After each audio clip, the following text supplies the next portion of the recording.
হিজরতের রাত্রে জাবালে আবু কুবাইস পাহাড়ের কোনা দিয়ে, মক্কার কোনা দিয়ে গোপনে রাত্রিবেলা হেঁটে হেঁটে নবীজি জাবালে আবু বকরে আসলেন। হযরত আবু বকরের ঘরের দরজার মধ্যে টুকা দিলেন ছোট্ট করে, আবু বকর, লম্বা করে ডাক দিলেন না, সাথে সাথে দরজা খুলে গেল। খুলে যাওয়ার সঙ্গে সঙ্গে হযরত নবীজি বলেন, আবু বকর রে, তুমি কি ঘুমাও নাই? বলে, ইয়া রাসূলুল্লাহ, যখন বলেছিলেন হিজরত করা লাগতে পারে নবীজি, তখন থেকে আপনার অপেক্ষায় রাত্রিবেলা দাঁড়িয়ে আছি।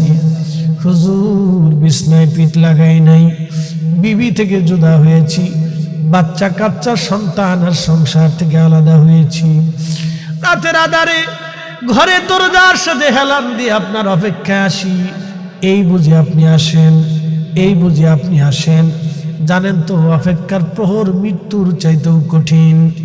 অপেক্ষার সময়টা সহজে যায় না, অপেক্ষার সময়টা সহজে যায় না, এটা মৃত্যুর চাইতে কঠিন মনে হয়।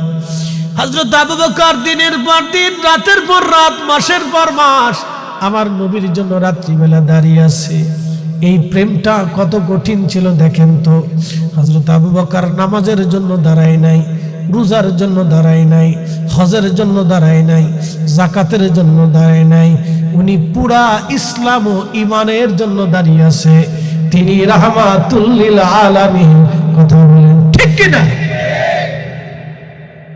কথা বোঝা যায়?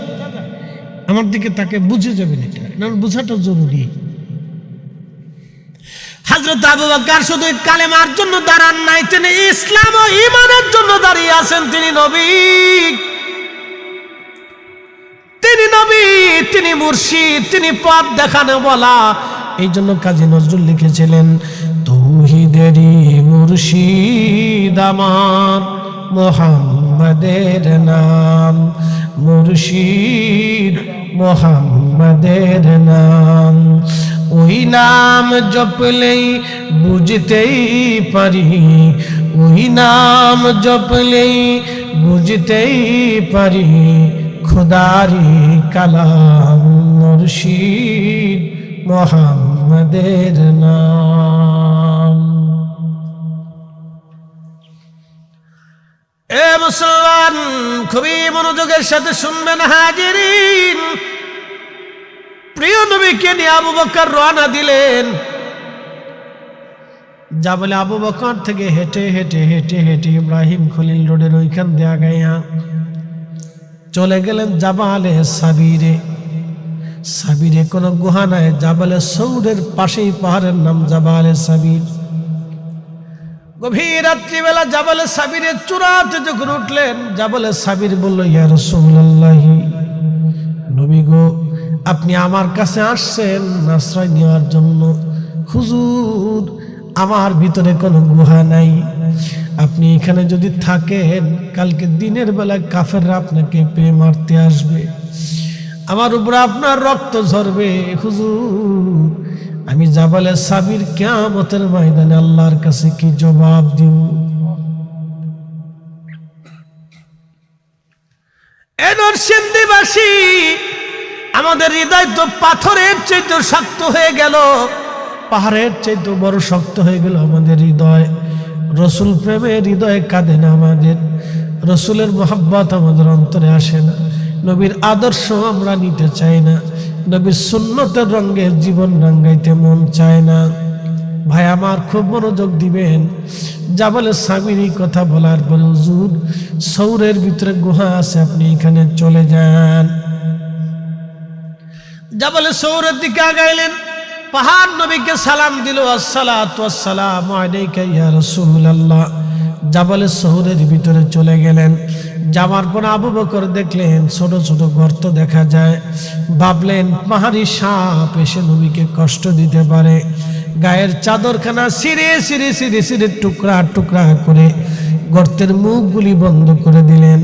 সব মুখ বন্ধ করতে পারলেন, কিন্তু একটা মুখ আর বন্ধ করতে পারেন নাই। কষ্ট দিবে নবীকে এই চিন্তা করে আবু বকর তার পায়ের গোড়ালি দিয়ে গর্তের মধ্যে চেপে ধরে রাখলেন। সাপ সাপ গর্ত থেকে বের হওয়ার চেষ্টা করে, সব চেষ্টা যখন ব্যর্থ হয়ে গেল, তখন এইখানে আসার পরে দেখলো নরম পাওয়া যায়, ওই নরমের ভিতরেই সাপে কামড় মারতে লাগলো। আল্লাহর নবী বলেন, আবু বকর আমার ঘুম আসতেছে তন্দ্রা, আমি একটু বিশ্রাম করতে চাই। আবু বকর বলল, হুজুর বালিশ কাঁথা নাই, আপনি আমার উরুর উপরে মাথা রেখে ঘুমায় পড়েন। তিনি সাহাবী, তিনি সাথী, তিনি আবু বকর, তিনি সাথী, তিনি সাহাবী আবু বকর। শিয়া যারা বড় বড় কঠিন কঠিন শিয়া ইরাকে আছে, ইরানে আছে, আরবে, পৃথিবীর বিভিন্ন দেশে বড় বড় মারাত্মক শিয়া আছে। এই শিয়ারা হযরত আলীর মোহাব্বত দেখাইতে যাইয়া হযরত আবু বকরকে গালি দেয়, ওমরকে গালি দেয়, হযরত উসমানকে গালি দেয়, আম্মা জান আয়েশাকে গালি দেয়। এই শিয়াদের আকীদা হলো মারাত্মক ভয়ঙ্কর। হযরত খুলাফায়ে রাশিদকে যারা গালি দেয় আমরা তাদেরকে মুসলমানই মনে করি না। কথা বলেন ঠিক কিনা?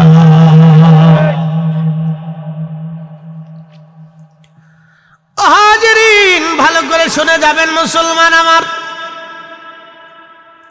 হযরত আবু বকর সিদ্দিক রাদিয়াল্লাহু তাআলা আনহুর প্রেমের কথা বলতেছি।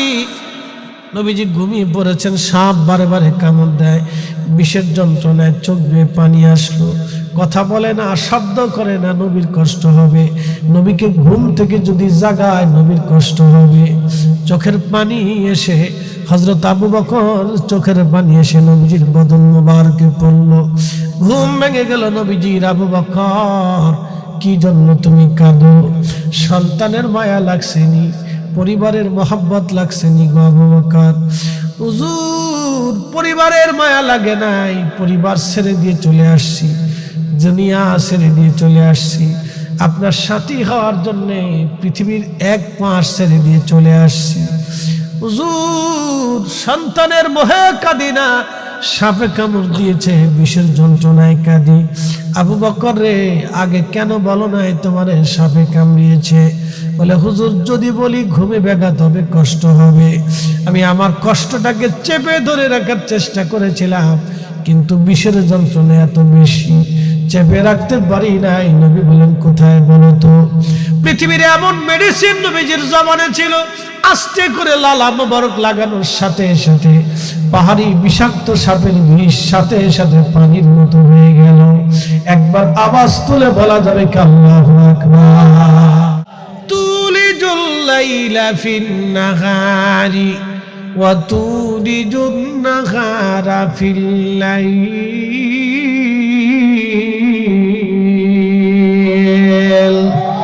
সুন্দর ফুল, সুন্দর ফল, মিঠা নদীর পানি, খুদা তোমার মেহেরবানি, খুদা তোমার মেহেরবানি।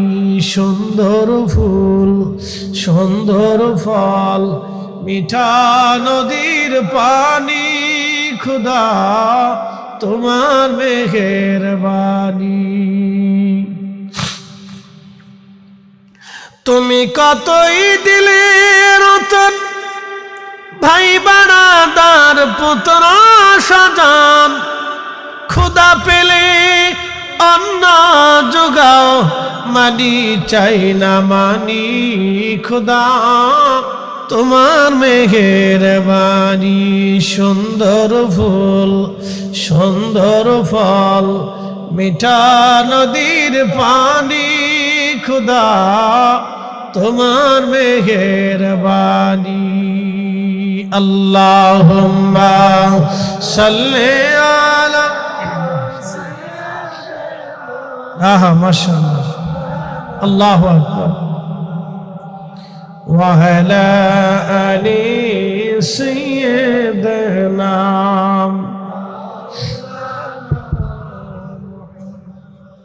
বন্ধুগণ খুব মনোযোগ দিয়ে শুনবেন। আল্লাহ বলেন, তুলিজুল লাইলা ফিন নাহারি ওয়া তুলিজুন নাহারা ফিল লাইল। আমি দিন থেকে রাত বের করি, রাত্র থেকে আমি আল্লাহ দিন বের করে নিয়ে আসি, রাত্র থেকে দিন, দিন থেকে রাত আমি আল্লাহ আবর্তন বিবর্তন করাই। বন্ধু আমার, সূর্যটা সেজদার মধ্যে পড়ে কয়, রাব্বি অনুমতি যদি দেন তাহলে আলো ফিরে নিয়ে যাব। আল্লাহ রসুল বলেন, সাহাবীরা রে, আল্লাহ রাব্বুল আলামিন সূর্যটাকে অনুমতি দেয়, তখন সূর্যটা আবার আলো নিয়ে ফিরে আসে, নির্দিষ্ট সময়ে আসে।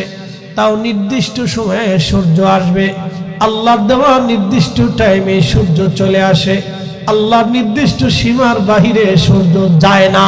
কি কথা কন না কেন, ঠিক কিনা? আমরা ফজরের ওয়াক্তের নির্দিষ্টতা থাকে না, কিন্তু সূর্য ঠিকই নির্দিষ্ট টাইমে আলো নিয়ে ফিরে আসে।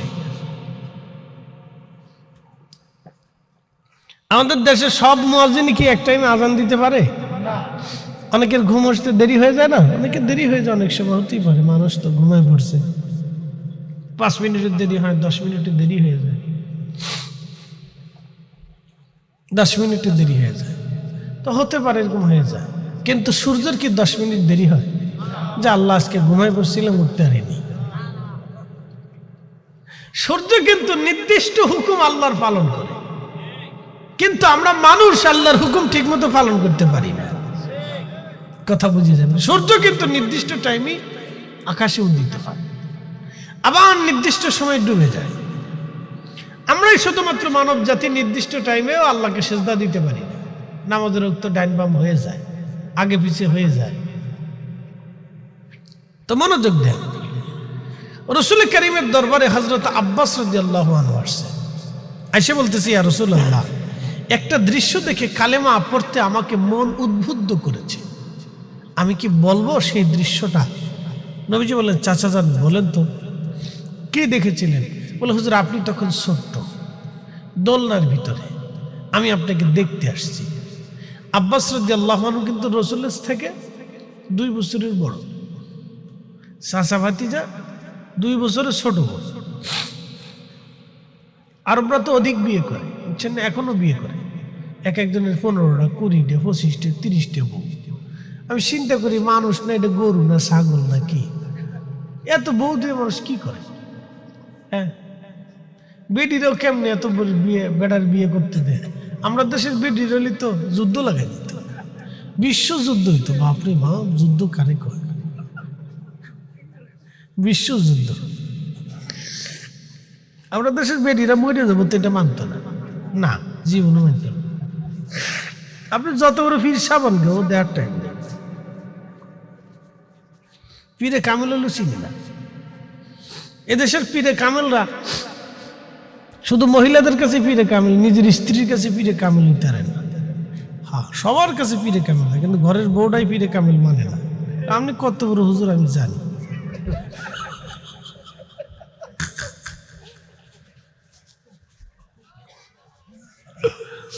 বেডি, মারাত্মক বেডি, বাংলাদেশের বেডি। এই বেডির পালায় যারা পড়ছে তাকে দিন শেষ, ভয়াবহ বেডি।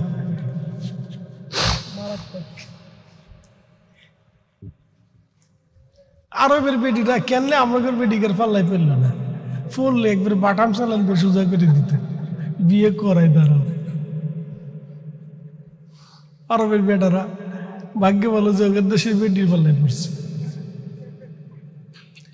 কেমনে 15টা বিয়ে করে, আমার মাথায় কাজ করে না।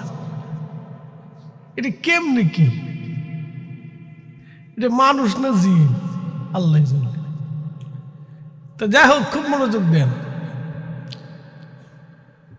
তো তখনকার দিনে তো অধিক বিবাহের প্রচলন এখনো আরবে আছে, ওই প্রচলনটা তারা ধরে রাখছে, এটা ছাড়ে নাই। তারা তাদের সংস্কৃতি ধরে রাখছে। আমি মালদ্বীপে গেছি, দেখি বড় বড় চুল, এ কতটির চুল ঘাড় পর্যন্ত, কতটির চুল পিঠ পর্যন্ত, কোনোটির চুল একবার মাজা পর্যন্ত নামছে। বেড়া মানুষের চুল রাখছে, তো মোটরসাইকেল চালায় যায় আর চুল খালি পিছনে উড়ে। আমি করি কি বেড়া না ইজলে? তো ছেলেরা হাসে, হুজুর না এটা বেড়াই। তো অত বড় চুলকে হুজুর, ওরা ওদের সংস্কৃতি ধরে রাখছে। ওরা আগে মাছ মারত, ওদের পূর্বপুরুষরা জেলে ছিল, ওরা চুল কাটতে টাইম পাইতো না, সাগরে মাছ মারতে যাইতো, ওরকম বড় বড় চুল রাখতো ওরা। তো এখনো সেইভাবে চুল ধরে রাখছে ওরা চুল ধরে রাখছে, এখনো ওরকম চুল রাখে। বড় বড় ব্যাংকার, ব্যাংকের অফিসার কিন্তু চুল রাখে, এত বড় বড় চুল, অল টাইম ইংরেজি বলতে পারে।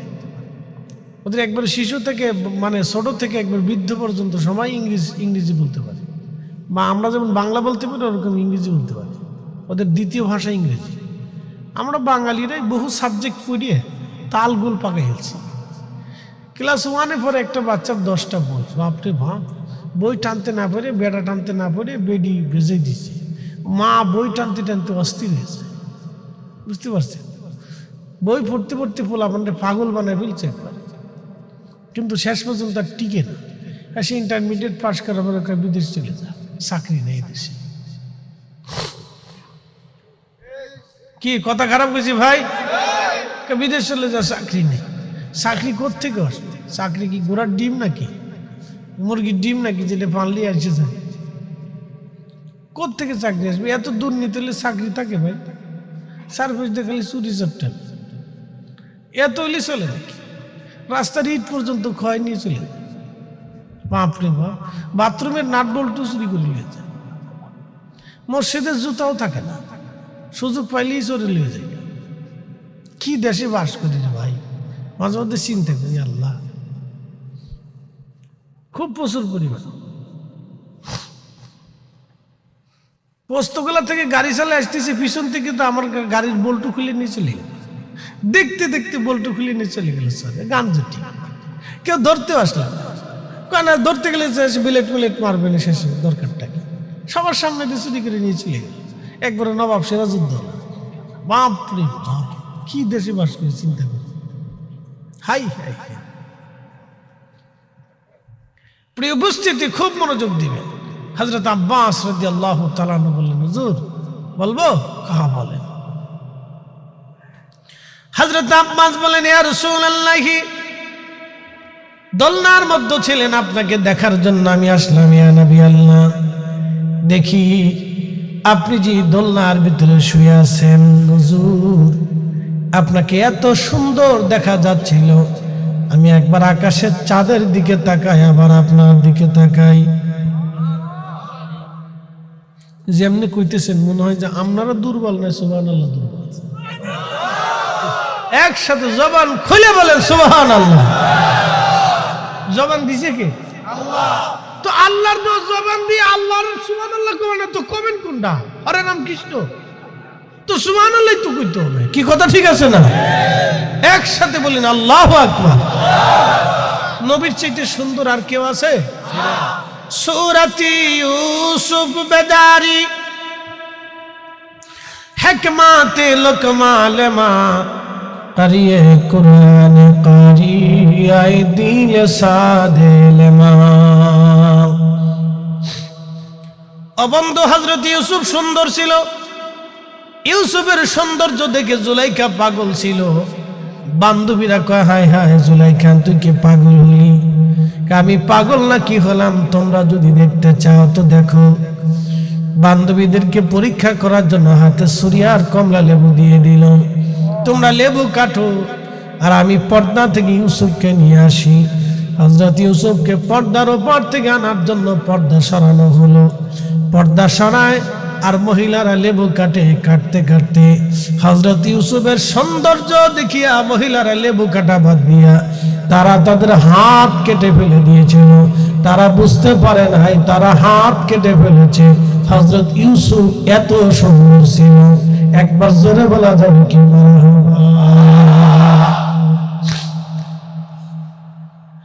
আল্লাহ নবী বলেন, হযরত ইউসুফ থেকে হযরত আদম আরো বেশি সুন্দর।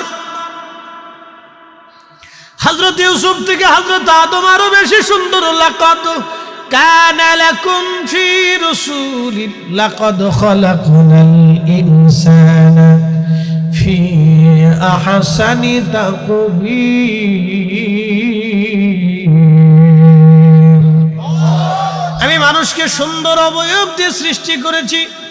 চমৎকার অবয়ব দিয়ে আমি মানব জাতিকে সৃষ্টি করলাম। মানুষের মতো এত সুন্দর অবয়ব আল্লাহ কাউকে দেয় নাই। এত সুন্দর করে ঠোঁট আল্লাহ কারো জাতির বানাই নাই। এত সুন্দর করে আল্লাহ চোখ কোন সৃষ্টির বানান নাই। এত সুন্দর করে হাত আল্লাহ কোন সৃষ্টিকে দেন নাই। এত সুন্দর করে পা এবং বডির স্ট্রাকচার আল্লাহ অন্য কোনো জাতিকে দেন নাই।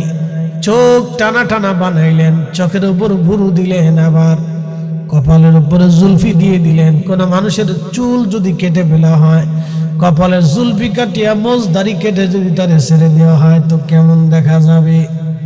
মনে হবে মানুষ আসে না, এই যেন একটা ভূত আসছে। কথা ঠিক আছে না? মহিলাদের লম্বা লম্বা চুল, এটাও তাদের সৌন্দর্য। এখন এই নারীকে যদি হাফ প্যান্ট পরাইয়া, জিন্সের প্যান্ট একটা পরাইয়া, শার্ট গায়ে দেওয়াইয়া, মাথার চুল যদি পুরুষের মতো কাইটা সুন্দর করে বাটাম চালান দিয়া, সেনা কাটিং দিয়া, চশমা একটা লাগাই দিয়ে যদি বেডির রাস্তায় ছেড়ে দেওয়া যায়, তাহলে বেডি হবে না, হয়ে যাবে হিজলা। কথা কর না, জোরে বলেন। বেডি থাকবে না, অতি হিজলে হয়ে যায়। আমাদের দেশে কিছু মহিলারা হিজলে হইতে চায়, দেখবেন গুলশান বানাইতে মাঝে মধ্যে তারা চেষ্টা করে যে দেখি আমরা হইতে পারি কিনা, ট্রাই করে, বুঝতে পারছেন? এটা ট্রাই করে যে দেখি ইজলি হইতে পারি কিনা, খুব ট্রাই করে। বাঙালি বুঝে না। খুব মনোযোগ দিবেন হাজিরিন। আল্লাহ মানুষকে এতটা সৌন্দর্য দিলেন, সবচেয়ে বেশি সুন্দর আদম শফিউল্লাহ, কিন্তু আমাদের রাসূল ছিলেন তার থেকে অনেক সুন্দর। তার সৌন্দর্যের বর্ণনা হযরত হাসান বিন সাবিত কবিতার ছন্দে দিয়েছিলেন। ইন্নাকা উলিতা মুবাররান মিন কুল্লি আইব কাআন্নাকা ক্বাদ খুলিকতা কামা তাশা। হযরত হাসান বিন সাবিত হাজার হাজার সাহাবীদের মজলিসে মসজিদে নববীর ভিতরে বসে বসে তিনি বলতেন, ইয়া রাসূলুল্লাহ, আপনি দুনিয়াতে এসেছেন, বেলাদাত মুবারক হয়েছে আপনার, পবিত্র জন্ম হয়েছে আপনার। ইন্নাকা উলিতা মুবাররান মিন কুল্লি আইব, আপনার দুনিয়াতে আগমনে কোনো ত্রুটি নাই, আপনার জীবনে কোনো খাতা নাই, কোনো খুঁত নাই, কোনো ভুল নাই। এখন আপনাদেরকে প্রশ্ন করি, জবাব দিবেন। রাসূলের আব্বা আম্মা যদি কাফের হয়, তাহলে আমার রাসূলের জন্মে খুঁত কেন থাকবে না? আর যদি রাসূলের আব্বা আম্মা কাফের হয়েই থাকে, তাহলে ঈমান কি করে থাকবে বলে দিয়ে যান। তাহলে রাসূলের আব্বা আম্মা কি কাফের হওয়ার কারণে নবীজি কি কাফেরের সন্তান? প্রশ্ন আসে। অতএব যারা রাসূলের আব্বা আম্মাকে কাফের বলে সমাজে প্রচার করে বুঝাইতে চায়, ওরাই হলো বর্তমান জামানার মহামারী ফিতনা। কথা বলেন ঠিক কিনা? মারাত্মক ধরনের মহামারী ফিতনা এরা। এরা শুধুই বেদাতি না, নিকৃষ্ট বেদাতি। শুধু বেদাতি না, নিকৃষ্ট বেদাতি, একেবারে নিকৃষ্ট বেদাতি, নিকৃষ্ট বেদাতি। আল বেদাতু ফিল ইতিকাদ, আকীদাগত নিকৃষ্ট বেদাতি। আমাদের দেশে কিছু বাউল আছে, দেখবেন ওরা গান গায়, তুমি যেমনে নাচাও এমনে নাচি, পুতুলের কি দোষ? সে বুঝাইতে চায় আমার কি দোষ? আমি গুনাহ করলে তোমার হুকুমে করি, আমি নাফরমানি করলে তোমার হুকুমে করি, আমি আকাম করলে তোমার হুকুমে করি, গাছের হুকুম, গাছের পাতা হুকুম ছাড়া নড়ে না, আমি যে চুরি করি তোমার হুকুমে করে থাকি। এই আকীদা মুতাজিলা আকীদা, এই আকীদা মুসলমানের আকীদা হতে পারে না। কি কথা কর না কেন, ঠিক কিনা? রাসূলের আব্বা আম্মাকে যারা কাফের বলে, এই আকীদাও জাহান্নামী আকীদা, এই আকীদা মুসলমানের হতে পারে না। কথা বলেন ঠিক কিনা? তুমি সাবধান হতে হবে, বুঝে সুঝে দিন কবুল করতে হবে। সবার থেকে দিন নেওয়া যাবে না। অনেকে বলবে অত বড় হুজুর মদিনার থেকে পড়ে আসছে, ওনার থেকে দিন নেন। ওনার থেকে আমি কি দিন নিতে যাব? বলে উনি কত বড় হুজুর যে ইমাম আবু হানিফার থেকে বড় হুজুর হয়েছে। কথা বুঝেন নাই? বলে আপনি আমার থেকে কে দিন নিবেন? আমি কত বড় হুজুর? আমি কি ইমাম সুয়ুতির থেকে বড় হুজুর? তো ওনারা যেইভাবে দিন শিখেছে আমরা সেইভাবে দিন নিতে হবে। হানাফি, শাফি, মালিক, হাম্বলি, এর বাহিরে আমরা কোনো মাসালা নেব না। এই কি কথা বলেন? যারা বলে হানাফি, শাফি, মালিক হাম্বলি এর বাহিরে কোনো মাসালা নেব না, আশারি মাতুরিদি এর বাহিরে কোনো আকীদা নেব না। কত হিসাব শেষ। কাদেরিয়া, চিশতিয়া, নকশবন্দিয়া, মুজাদ্দিদিয়া এর বাহিরেও আমরা তরিকা নেব না। হিসাব কিন্তু সহজ, একবারে রাস্তা সহজ বাতলাই দিচ্ছি আপনাদেরকে, জটিল করার কিছু নাই। এ স্কোয়ার প্লাস বি স্কোয়ার, এখন আপনি যদি নিজের ইচ্ছা মতো বানায় উল্টা আর একটা ঢুকাই দেন তো কিন্তু অঙ্ক মিলবে না, অঙ্ক কিন্তু মিলবে না। এ মুসলমান, ভালো করে শোনা যাবেন, ভালো করে বুঝে যাবেন। হাজিরিন, আল্লাহ নবীজির কথা বলছিলাম। হযরতে হাসান বিন সাবিত বলেন, ইয়া রাসূলুল্লাহ, ইয়া হাবিবাল্লাহ, আপনার সৌন্দর্য এত সুন্দর, কাআন্নাকা খুলিকতা কামা তাশা, আপনার এই সুরত সৃষ্টি করার আগে মনে হয় রব্বুল আলামিন আপনার সাথে পরামর্শ করেছিল, আপনি এত সুন্দর। একসাথে ধরে বলবেন কি মারহাবা। নবী এত সুন্দর, সৌন্দর্যের বর্ণনা দিতে যে হাসান বিন সাবিত তিনি কবিতার ছন্দে ছন্দে এইভাবে লিখেছেন। তিনি আর একটা ছন্দ দিয়েছেন, ওয়াদাম্মাল ইলাহু ইসমান নবী বি ইসমিহি ইদা ক্বালা ফিল খামসিল মুয়াজ্জিন আশাদ।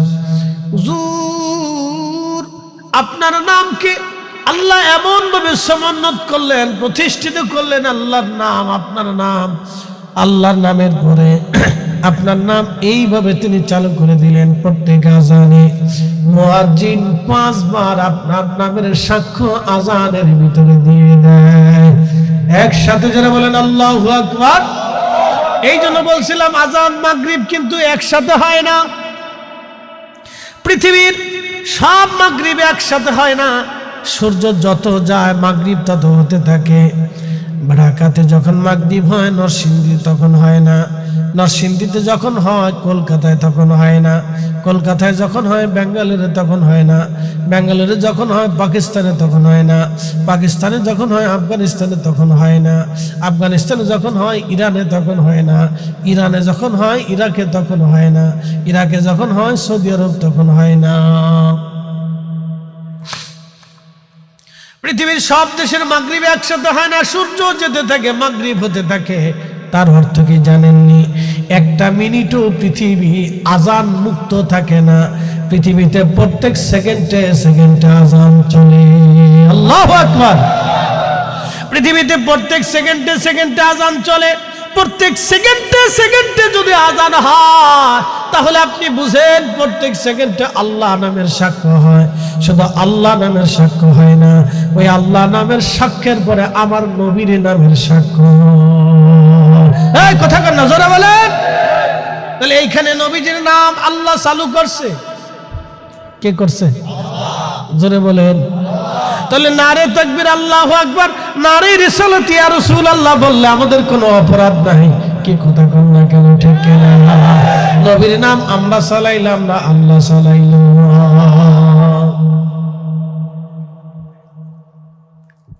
বুঝেছি তো? এটা বুঝের জিনিস, হিসাব সহজ করে দিন। এক সেকেন্ড তো আজান মুক্ত থাকে না পৃথিবী। পৃথিবী এক সেকেন্ড তো আজান মুক্ত থাকে না, আর এক সেকেন্ড তো আল্লাহ নামের পরে রাসূল নামের সাক্ষ্য বন্ধ থাকে না। এই জন্য হাসান বিন সাবিত বলেন, আদাম্মাল ইলাহু ইসমান নবী বিসমিহি ইযা ক্বালা ফিল খামসিল মুয়াজ্জিন। মুয়াজ্জিন আশহাদ, মুয়াজ্জিন 5 ওয়াক্ত আজানে আপনি নবীর নামের সাক্ষ্য দি, আল্লাহ চালু করে দি, আপনার নামের জিকিরকে আল্লাহ চালু করে রাখছে। চিৎকার মেরে বলবেন না ইয়া রাসূলুল্লাহ। আমরা ইয়া রাসূলুল্লাহ স্লোগান দিলে বেদাতি হয়ে গেছি। কি আশ্চর্য! এ নরসিংদীবাসী ভালো করে শুনে যাবেন। না গাজীপুর পড়ছে তো ঠিক আছে, গাজীপুর তো ডর হয় আবার কোন দিক গেল। সৈয়দনগর সর পিতাম্বর্দী, আচ্ছা এই নাম কোথার থেকে এসেছিল? সংস্কৃতির নাম নাকি? সর পিতাম্বর্দী। আচ্ছা যাক, আমি ওই লালমনিহাটে গেছি, এক জায়গার নাম হলো হাতিবান্ধা।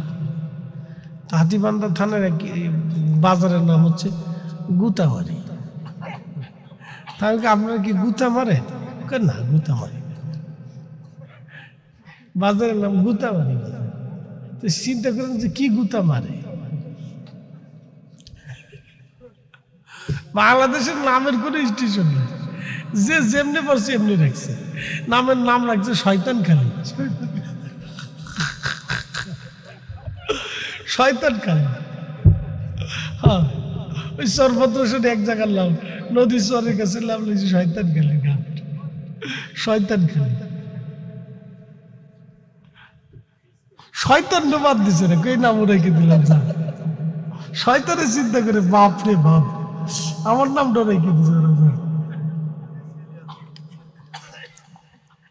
পিএস খালি, মধুখালী, বুয়ালমারি, ভাঙ্গা, জীবনে জোড়া লাগছে না। আমাদের ফরিদপুরে এক জায়গার নাম হচ্ছে সালতা, তো একটা গ্রামের নাম হচ্ছে ঘোরাদা, আর এক গ্রামের নাম হচ্ছে 10,000। ওই যে কয়েকদিন একটু পর আগায় গেলি তো আবার 2,500 আছে, বুঝছেন না, 2,500। কি নাম রে বাপরে। তো 2,500, ওটার নাম হলো 10,000। তো 10,000 একজনের বউ ঘোরাদার থেকে বউ পালাই গেছে 10,000, বুঝতে পারছেন? তো এখন এই বেটায় মামলা দিতে যায়, সাল লেখেন ঘোরাদার থেকে বউ পালাইছে 10,000। তো দারোগা এমনি চাইয়া দিছে। তো কি রে, কেমনে কোষ? হাসা কোষ না মিচে কোষ? স্যার, বউ তো আমারটা গেছে, আপনি লেখেন ঘোরাদা থেকে বউ পালাইছে 10,000। তো দারোগা আবার চেয়ে নিছে, কোষ কি বুঝে কোষ না না বুঝে কোষ? স্যার, বুঝেই করতেছে, আপনি লেখেন ঘোরাদা থেকে বউ পালাইছে 10,000। হ্যাঁ, এক গ্রাম থেকে 10,000 বউ চলে গেল গা, কেউ দেখে নাই।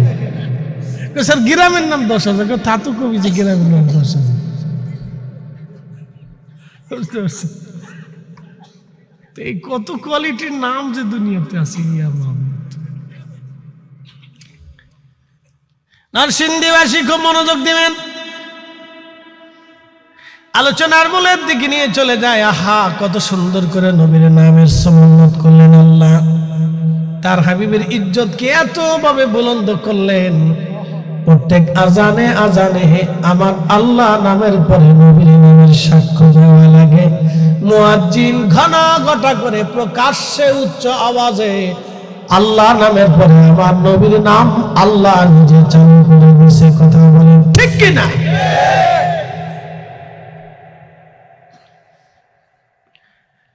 চালু করে দিলেন আমার আল্লাহ, আল্লাহ চালু করে দিলেন। এরপরে হাসান বিন সাবিত বলতেছি, ইয়া রাসূলুল্লাহ, আশাক্কা লাহু লিউদিল্লাহু ফাজুল আরশি মাহমুদুন ওয়া হাদা মুহাম্মদ সাল্লাল্লাহু আলাইহি ওয়াসাল্লাম।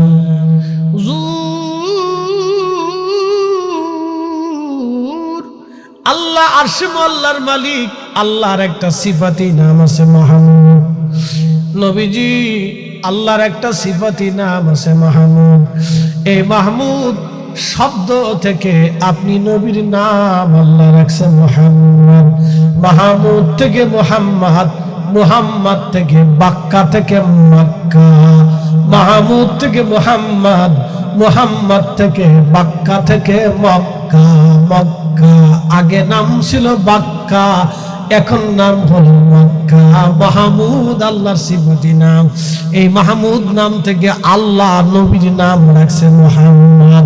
আল্লাহু আকবার, নারা হয় না, আরো জোরে বলেন আল্লাহু আকবার।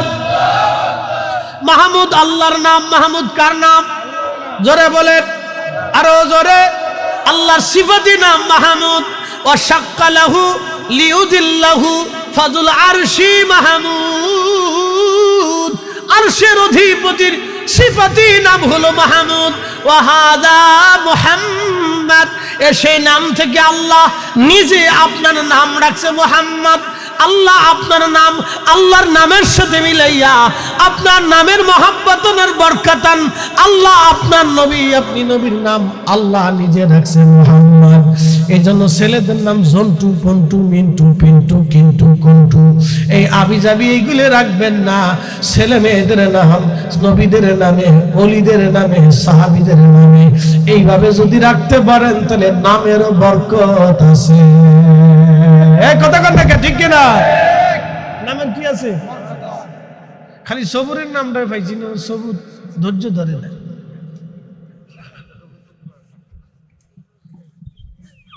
ধৈর্য ধরে নামের বরকত আছে, নামের বরকত আছে, খুব মনোযোগ দেবেন।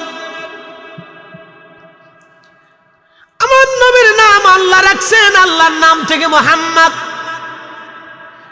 মক্কার আগে নাম ছিল বাক্কা।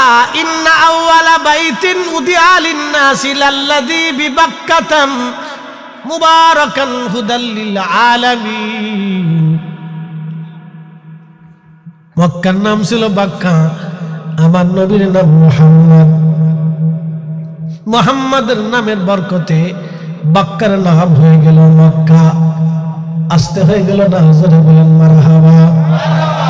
বাক্কা হলো মক্কা, বাক্কা হয়ে গেল মক্কা। নবীর নামের বরকতে মক্কা হয়ে গেল। এই জন্য আল্লাহ বললেন লা উকসিমু বিহাদাল বালাদি ওয়া আনতা হিল্লুম বিহাদাল বালাদ। নবীজি, এই শহরের কসম আমি করলাম, কারণ এই শহরে আপনি জন্ম নিয়েছেন, সেই জন্য আমি শহরের কসম করলাম। এই বাক্কার কসম করলাম, কারণ এই বাক্কাতে আপনি জন্ম নিয়েছেন, এই জন্য এই বাক্কার কসম করলাম। মুসলমান ভালো করে শুনে যাবেন। হাজিরিন, হযরত আব্বাস বলে, হুজুর আপনি দোলনার মধ্যে শুয়েছিলেন, আমি আব্বাস আপনাকে দেখার জন্য আসলাম। একবার আকাশের চাঁদের দিকে তাকাই, আবার আপনার সুন্দর চেহারার দিকে তাকাই। নবীজি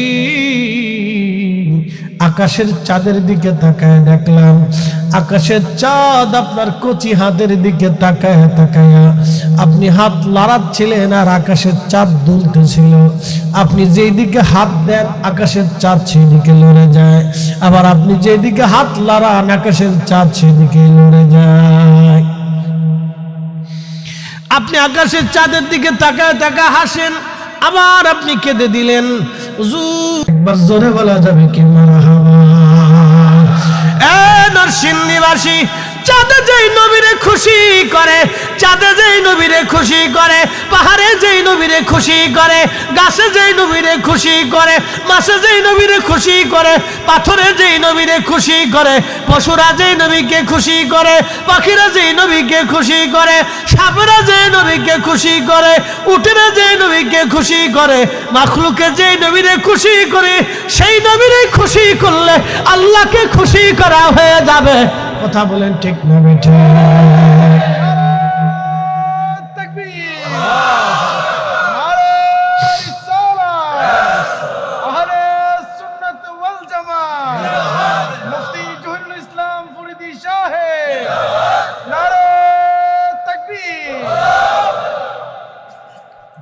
আমি জারি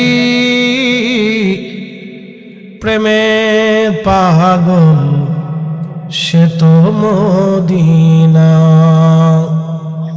প্রেমানলে পুরে মরি, প্রেমানলে পুরে মরি, ওহে রব্বানা। আমি জারি প্রেমে পাগল, সে তো মদিনা। হযরত আবু বকর সিদ্দিক ঘরের দরজার সাথে হেলান দিয়ে দাঁড়িয়ে আছেন। রাত গভীর হয়ে গেল। নবীজি আস্তে করে টোকা দিলেন, যদি কোনোদিন মক্কায় যান, হযরত ইব্রাহিম খলিল রোড দিয়ে আগাবেন, যে রোড দিয়ে ইব্রাহিম আলাইহিস সালাম কাবায় ঢুকেছিলেন, ওই রোডের নাম ইব্রাহিম খলিল রোড। ওখান দিয়ে আগাইলে বাম পাশে একটা পাহাড় পাবেন, এই পাহাড়ের নাম জাবালে ওমর।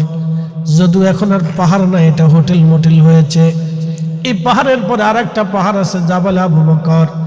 এই জাবালে আবু বকরে হযরত আবু বকরের বাড়ি ছিল, আর আমার নবীজির বাড়ি হলো জাবালে আবু কুবাইস, পাহাড়ের একবারে কোনাতে কাছাকাছি। হিজরতের রাত্রে জাবালে আবু কুবাইস পাহাড়ের কোনা দিয়ে, মক্কার কোনা দিয়ে গোপনে রাত্রিবেলা হেঁটে হেঁটে নবীজি জাবালে আবু বকরে আসলেন। হযরত আবু বকরের ঘরের দরজার মধ্যে টোকা দিলেন ছোট্ট করে, আবু বকর লম্বা করে ডাক দিলেন না, সাথে সাথে দরজা খুলে গেল। খুলে যাওয়ার সঙ্গে সঙ্গে হযরত নবীজি বলেন, আবু বকর রে, তুমি কি ঘুমাও নাই?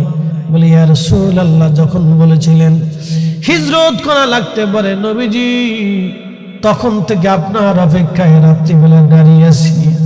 হুজুর, বিছনায় পিঠ লাগাই নাই, বিবি থেকে জুদা হয়েছি, বাচ্চা কাচ্চা সন্তান আর সংসার থেকে আলাদা হয়েছি। রাতের আধারে ঘরে দরজার সাথে হেলান দিয়ে আপনার অপেক্ষায় আসি।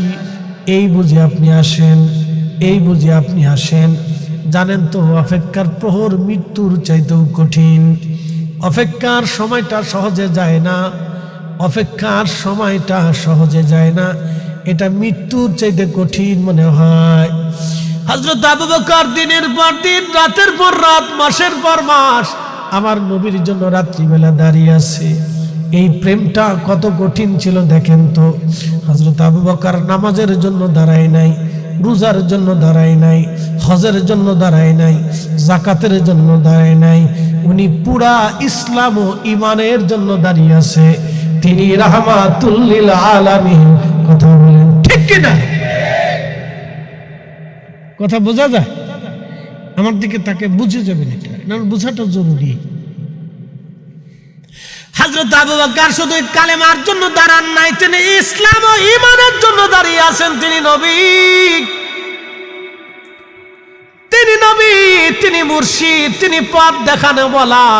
এই জন্য কাজী নজরুল লিখেছিলেন, তৌহিদেরই মুর্শিদ আমার মুহাম্মাদের নাম, মুর্শিদ মুহাম্মাদের নাম। ওই নাম জপলেই বুঝতেই পারি, ওই নাম জপলেই বুঝতেই পারি, খোদারি কালাম মুর্শিদ মুহাম্মাদের নাম। এ মুসলমান, খুবই মনোযোগের সাথে শুনবেন হাজিরিন। প্রিয় নবীকে নিয়ে আবু বকর রওনা দিলেন।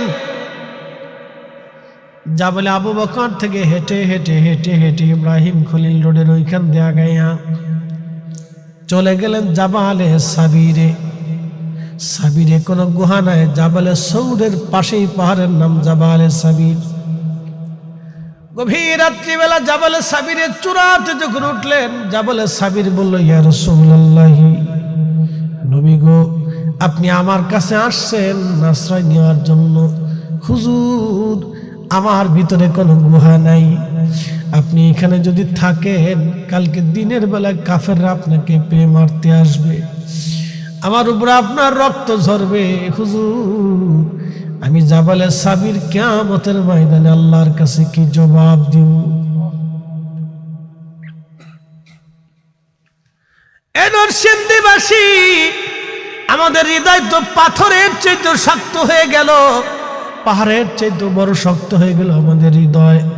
রসুল প্রেমে হৃদয়ে কাঁদে না আমাদের, রসুলের মোহাব্বত আমাদের অন্তরে আসে না, নবীর আদর্শ আমরা নিতে চাই না, নবীর সুন্নতের রঙে জীবন রাঙ্গাইতে মন চায় না। ভাই আমার, খুব মনোযোগ দিবেন। জাবালে সাবির কথা বলার পরে, হুজুর, সৌরের ভিতরে গুহা আছে, আপনি এখানে চলে যান। জাবালে সৌরের দিকে আগাইলেন। পাহাড় নবীকে সালাম দিল, আসসালাতু ওয়াসসালামু আলাইকা ইয়া রাসূলুল্লাহ। জাবালে সৌরের ভিতরে চলে গেলেন। যাওয়ার পর আবু বকর দেখলেন ছোট ছোট গর্ত দেখা যায়। ভাবলেন পাহাড়ি সাপ এসে নবীকে কষ্ট দিতে পারে। গায়ের চাদরখানা ছিঁড়ে ছিঁড়ে ছিঁড়ে ছিঁড়ে টুকরা টুকরা করে গর্তের মুখগুলি বন্ধ করে দিলেন। সব মুখ বন্ধ করতে পারলেন, কিন্তু একটা মুখ আর বন্ধ করতে পারেন নাই। কষ্ট দিবে নবীকে এই চিন্তা করে আবু বকর তার পায়ের গোড়ালি দিয়ে গর্তের মধ্যে চেপে ধরে রাখলেন। সাপ সাপ গর্ত থেকে বের হওয়ার চেষ্টা করে, সব চেষ্টা যখন ব্যর্থ হয়ে গেল, তখন এইখানে আসার পরে দেখলো নরম পাওয়া যায়। ওই নরমের ভিতরেই সাপে কামড় মারতে লাগলো। আল্লাহর নবী বলেন, আবু বকর আমার ঘুম আসতেছে তন্দ্রা, আমি একটু বিশ্রাম করতে চাই। আবু বকর বলল, হুজুর বালিশ কাঁথা নাই, আপনি আমার উরুর উপরে মাথা রেখে ঘুমায় পড়েন। তিনি সাহাবী, তিনি সাথী, তিনি আবু বকর, তিনি সাথী, তিনি সাহাবী আবু বকর। শিয়া যারা বড় বড় কঠিন কঠিন শিয়া ইরাকে আছে, ইরানে আছে, আরবে, পৃথিবীর বিভিন্ন দেশে বড় বড় মারাত্মক শিয়া আছে।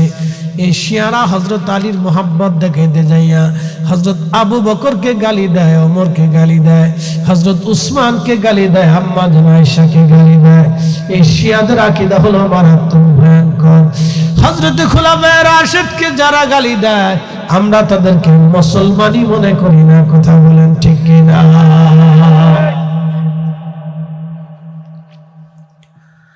হাজিরিন, ভালো করে শুনে যাবেন মুসলমান আমার।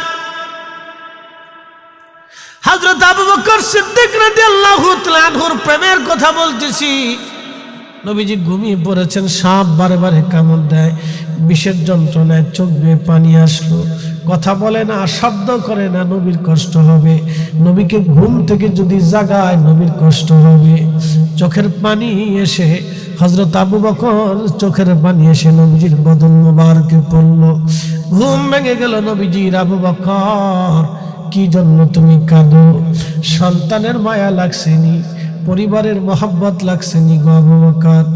হুজুর, পরিবারের মায়া লাগে নাই, পরিবার ছেড়ে দিয়ে চলে আসছি, দুনিয়া ছেড়ে দিয়ে চলে আসছি, আপনার সাথী হওয়ার জন্য পৃথিবীর এক পাশ ছেড়ে দিয়ে চলে আসছি। হুজুর, সন্তানের মোহে কাঁদি না, সাপে কামড় দিয়েছে, বিষের যন্ত্রণায় কাঁদি। আবু বকর রে, আগে কেন বলো নাই তোমারে সাপে কামড়িয়েছে? বলে, হুজুর যদি বলি ঘুমে ব্যাঘাত হবে, কষ্ট হবে। আমি আমার কষ্টটাকে চেপে ধরে রাখার চেষ্টা করেছিলাম, কিন্তু বিষের যন্ত্রণা এত বেশি, চেপে রাখতে পারি নাই। নবী বলেন, কোথায় বলো তো? পৃথিবীর এমন মেডিসিন নবীজির জমানে ছিল, আস্তে করে লালা মোবারক লাগানোর সাথে সাথে পাহাড়ি বিষাক্ত সাপের বিষ সাথে সাথে পানির মতো হয়ে গেল। একবার আওয়াজ তুলে বলা যাবে কি আল্লাহু আকবার?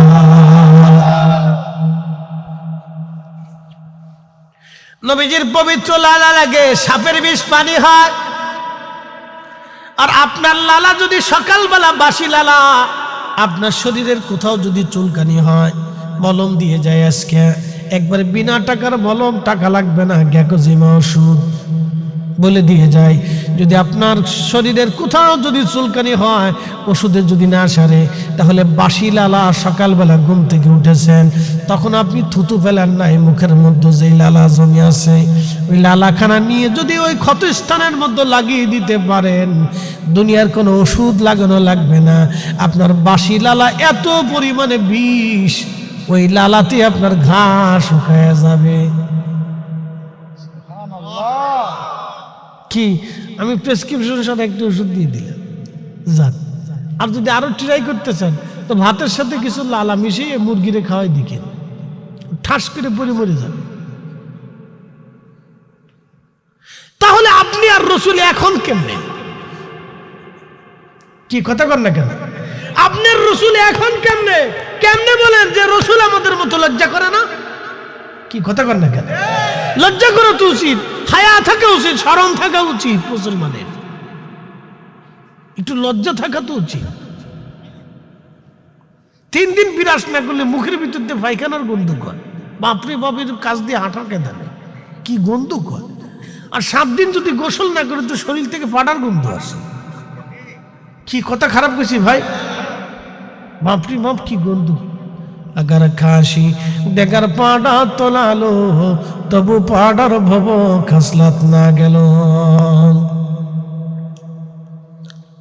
खूब मनोयोग दिए कथागुली शुने जाबेन हाजिरिन। पवित्र लाला मुबारक लागार साथे साथे रोग भालो हये गेल, सापेर विष एकबारे पानी हये गेल। एकसाथे जोरे बोलेन ना मारहाबा। हजरत आबू बकर রাদিয়াল্লাহু আনহু গুহার ভিতরে, নবীজি কাফেররা কাছাকাছি চলে আসছে। আল্লাহ কবুতর পাঠাইলেন, কবুতর যায় গুহার সামনে তুমি ডিম পারো, বাসা বানাও। মাকড়সারা বললেন মাকড়সা জাল বানাও। পৃথিবীর এমন একটা প্রাণী মাকড়সা যার খাবার জোগাড় করার জন্য দুনিয়ার কোথাও দৌড়াইতে হয় না। আমরা দৌড়াই, বাঘে দৌড়ায়, শিয়াল দৌড়ায়, কুত্তা দৌড়ায়, বিড়াল দৌড়ায়, সব মাখলুকরা আল্লাহ দৌড়ায়, কিন্তু একটা প্রাণী মাকড়সা এটা খাবার জোগাড় করার জন্য দৌড়ার লাগে না, এতে জাল পেতে বয়ে থাকে, আর আমার আল্লাহ তার জালের ভিতরে খাবার পাঠায়।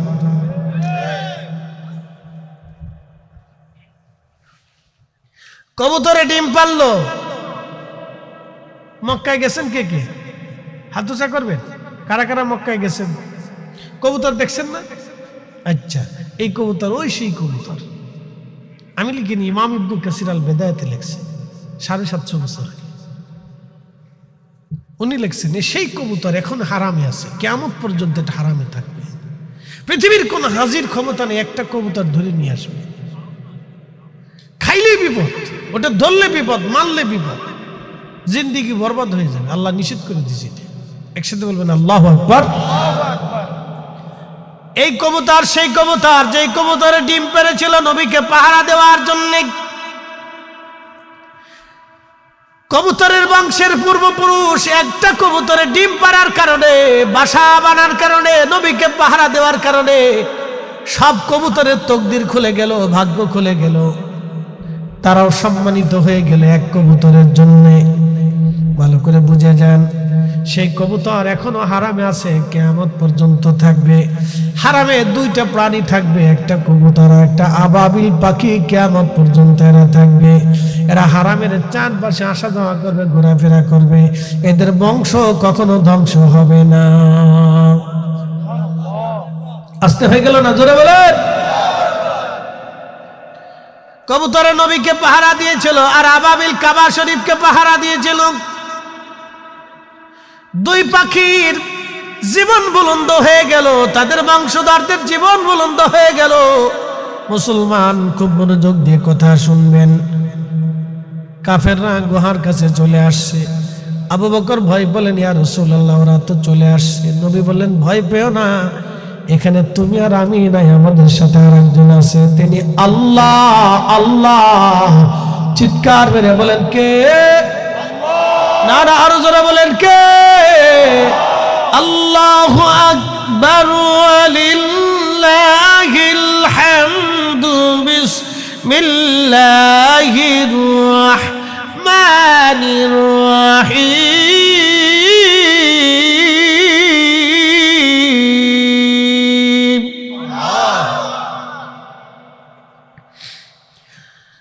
হাসবুনাল্লাহু ওয়া নি'মাল ওয়াকিল, নি'মাল মাওলা ওয়া নি'মান নাসীর।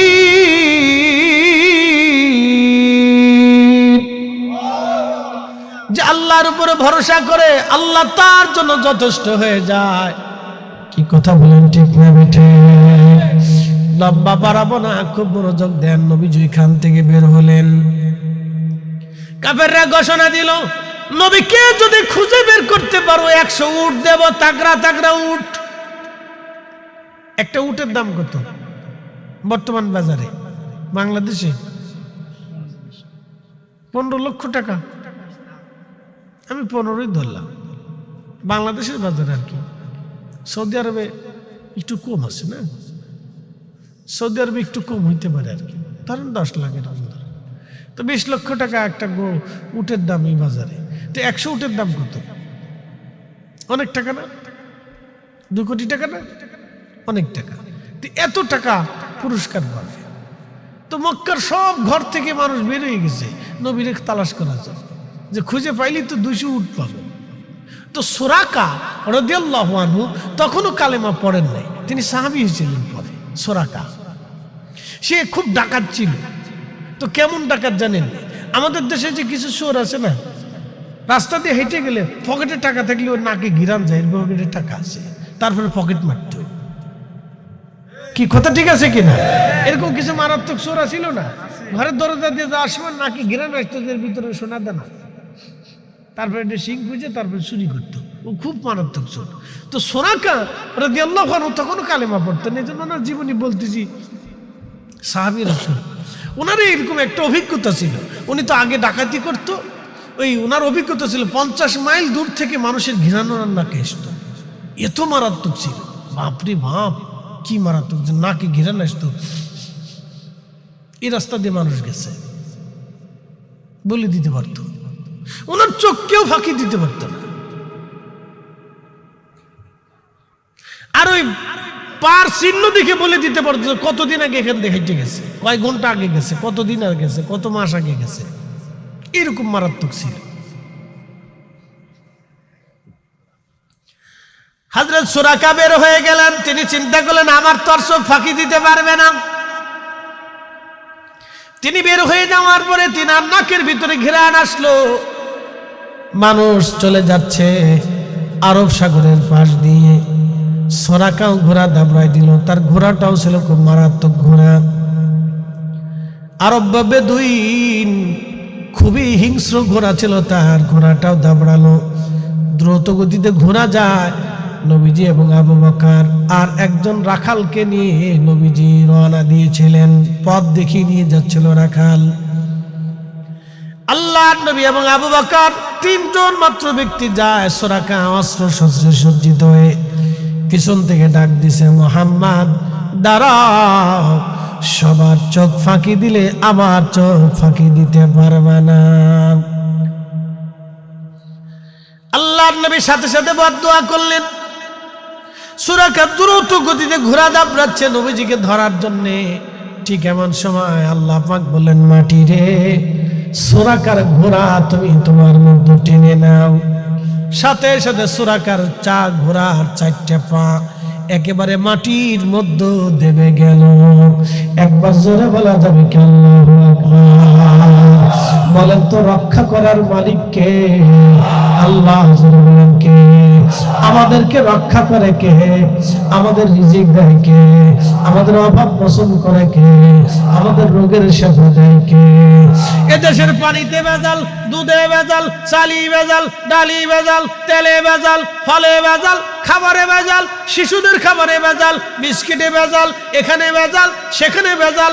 পারলে ডাবের ভিতরে ইনজেকশন মারে, কলাই ইনজেকশন, কলাই ফরমালিন মারে, পেঁপের ভিতরে ইনজেকশন দেয়, আনারসে ইনজেকশন দেয়, ফলে ফরমালিন দেয়, আমের গাছের ভিতরে ফরমালিন স্প্রে করে মেরে দেয়।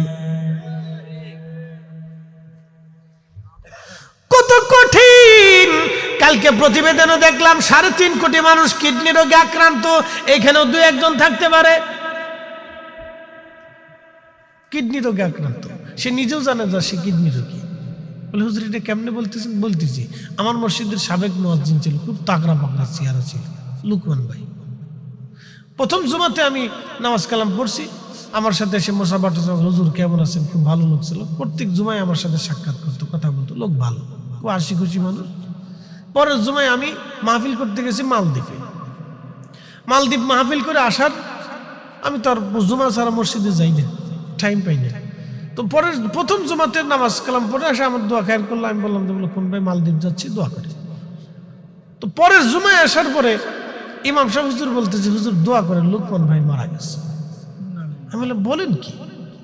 তাগড়া পাগড়া জোয়ান মানুষ, কোনো অসুস্থতা নাই, ডায়াবেটিস নাই, হার্ট নাই, প্রেশার নাই, কিচ্ছু নাই, কিভাবে মারা গেল? হুজুর আপনি মালদ্বীপ চলে গেলেন শনিবারের দিন, রবিবারের দিন হসপিটালে গেছে। বলে কি অসুস্থতা লাগতেছেন? যাওয়ার পরে লিভার মাপার পরে দেখি লিভার নষ্ট হয়ে গেছে। 3 দিনের ভিতরে লোকটা মরে গেল, বাঁচাইতে পারল না। এদেশে এত পরিমাণে খাবারে ভেজাল, বিষের ভিতরে ভেজাল। বিষ খেলে মানুষ মরে না, কেটে ওর 2 নম্বর হয়ে গেছে। কি জ্বালার ভিতরে বলছি, কি বিপদে আছে আপনি এবার চিন্তা করেন তো। আল্লাহ আপনার বাঁচায় রাখছে। আসতে করেন না, জোরে বলেন। নারী জাতি বাঁচার কথা না তো, আল্লাহ বাঁচায় রাখছে, এই বাঁচার কথা না। এ বন্ধু খুব মনোযোগ দিবেন, আমার লম্বা বাড়াবো না, ভয় নাই যে হুজুর মনে ধরছে রাত্রে ছাড়বে না। আসেন তো আপনারা ইনশাল্লাহ, দোয়া করে যাবেন না ইনশাল্লাহ? দোয়া করার দরকার আছে কিনা নাই? বাবা মার জন্য দোয়া করেন, নাহলে নাফরমান হয়ে কবরে যেত। বলে হুজুর এটা কি বললেন? হ্যাঁ বুঝেছি আপনাদেরকে।